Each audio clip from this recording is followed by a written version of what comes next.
নমস্কার, সবাইকে বং হেসেলে সাদর আমন্ত্রণ। আজ আমি তরমুজের আইসক্রিম তৈরি করেছি। বাড়িতেই আইসক্রিম তৈরি করা খুবই সহজ এবং খেতেও খুব মজার। এই গরমে তো ভীষণ ভালো লাগে এই আইসক্রিম খেতে। আপনারা এইভাবে এই আইসক্রিম তৈরি করে খাবেন। এখন আমি দেখাবো কিভাবে আমি এই আইসক্রিমটা তৈরি করলাম। তরমুজের আইসক্রিম করবার জন্য দেখুন, প্রথমে 2 কেজি ওজনের একটা তরমুজ এরকম সাইজ করে, মাঝারি সাইজ করে কেটে নিয়েছি পিস করে। তরমুজটা প্রথমে খোসা ছাড়িয়ে নিয়েছি, তারপরে এইভাবে কেটেছি। এবার এই তরমুজের পিসগুলো থেকে আমি জুস বার করব। জুস বার করবার জন্য আমি একটা বাটির ওপরে একটা এরকম ছাঁকনি বা স্ট্রেনার নিয়ে নিলাম। পিসগুলো একটু এরকম করে দিলেই জুসটা বেরিয়ে যাবে।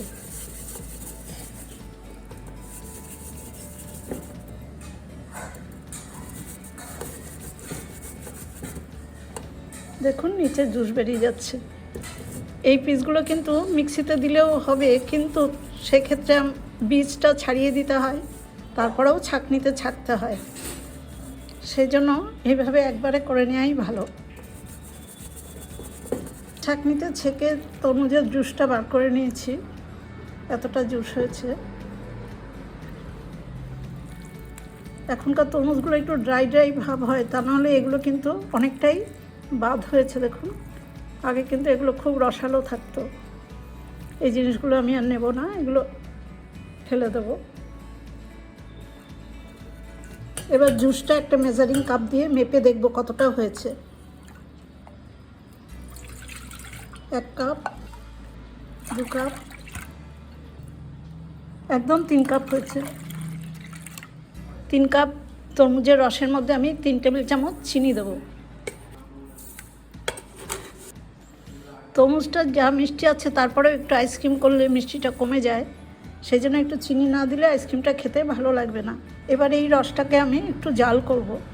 চিনি মেশাবার পর আমি তরমুজের জুসটা মিডিয়াম আঁচে গ্যাসের উপরে ভালো করে ফুটিয়ে নিলাম। প্রায় 3-4 মিনিট ধরে ফুটছে। দেখুন, 1 চামচ আমি কর্নফ্লাওয়ার ভালো করে জলে গুলে এই জুসটার মধ্যে দিয়ে দেবো। জলে গুলে নিয়েছি। এই অবস্থায় জুসটাতে আমি এই কর্নফ্লাওয়ারগুলোটা দিয়ে দিচ্ছি। ভালো করে নেড়ে দেবো।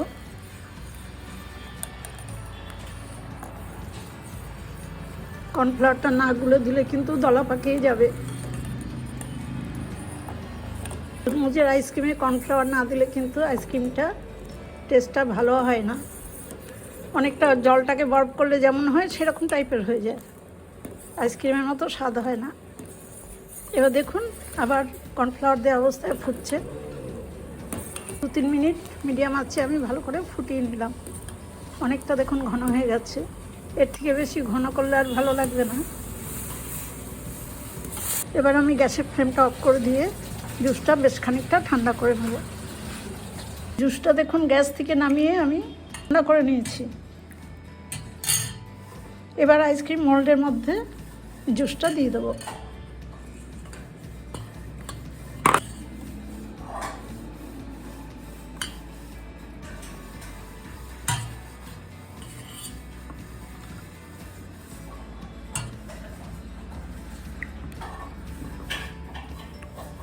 মোল্ডটায় প্রত্যেকটা ছটাতেই একদম ভর্তি করে দিয়ে দিয়েছি।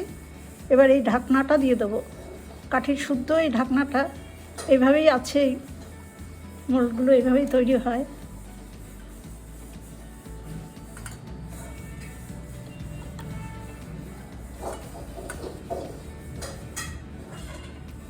সবকটা আটকে দিয়েছি।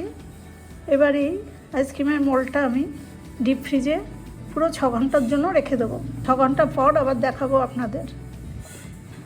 আমার আরও জুস রয়ে গেছে, এই জন্য আমার অন্য মোল্ডে একটু দেব। বাকি জুসটা এই মোল্ডগুলোতে ঢেলে দেবো।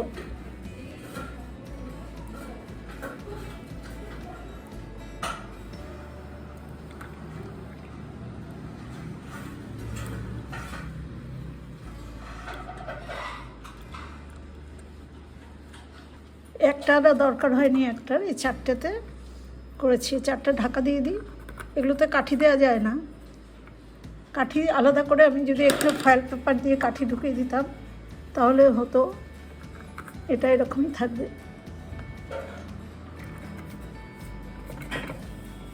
এগুলো ডিপ ফ্রিজে ঢুকিয়ে দেবো, 6 ঘন্টা পর এগুলো সব জমে যাবে। আইসক্রিম ডিপ ফ্রিজ থেকে বার করেছি, 6 ঘন্টা বাদে জমে যায় ঠিকই, কিন্তু আমার সারা রাত পরে আজ আমি বার করেছি, কারণ কাল রাতে আর বার করিনি। এবার একটু ওপর দিয়ে আমি অল্প কলের জল দিয়ে ধুয়ে দিয়েছি, তাহলে সহজেই আইসক্রিমটা বেরিয়ে পড়বে।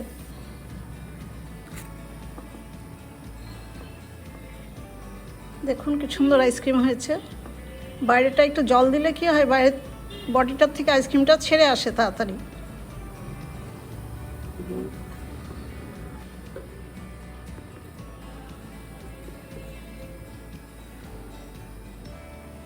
দেখুন একদম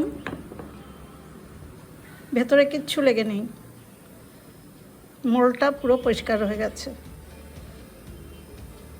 সবকটাই বার করে নেব। আইসক্রিমের মোল্ড থেকে আমি একটা প্লেটে আইসক্রিম সার্ভ করে দিয়েছি। এই গরমের সময় এই আইসক্রিম নিজেরাই বাড়িতে তৈরি করে খান, কারণ বাইরের আইসক্রিমের চাইতে বাড়ির তৈরি আইসক্রিম অনেক স্বাস্থ্যকর হয়।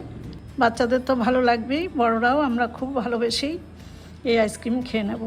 এতে তরমুজের জুসটাও খাওয়া হয় এবং আইসক্রিমটাও আমরা খেয়ে নিতে পারি। আমার আইসক্রিম তৈরির এই রেসিপিটা দেখে যদি আপনাদের ভালো লাগে তাহলে আমার ছোট্ট চ্যানেলটাকে সাবস্ক্রাইব করে আমার পাশে থাকবেন, বেল আইকনটাও প্রেস করে দেবেন, লাইক করবেন, শেয়ার করবেন আর কমেন্টস করে জানাবেন কেমন হলো। সবাই খুব ভালো থাকবেন, সুস্থ থাকবেন। ধন্যবাদ।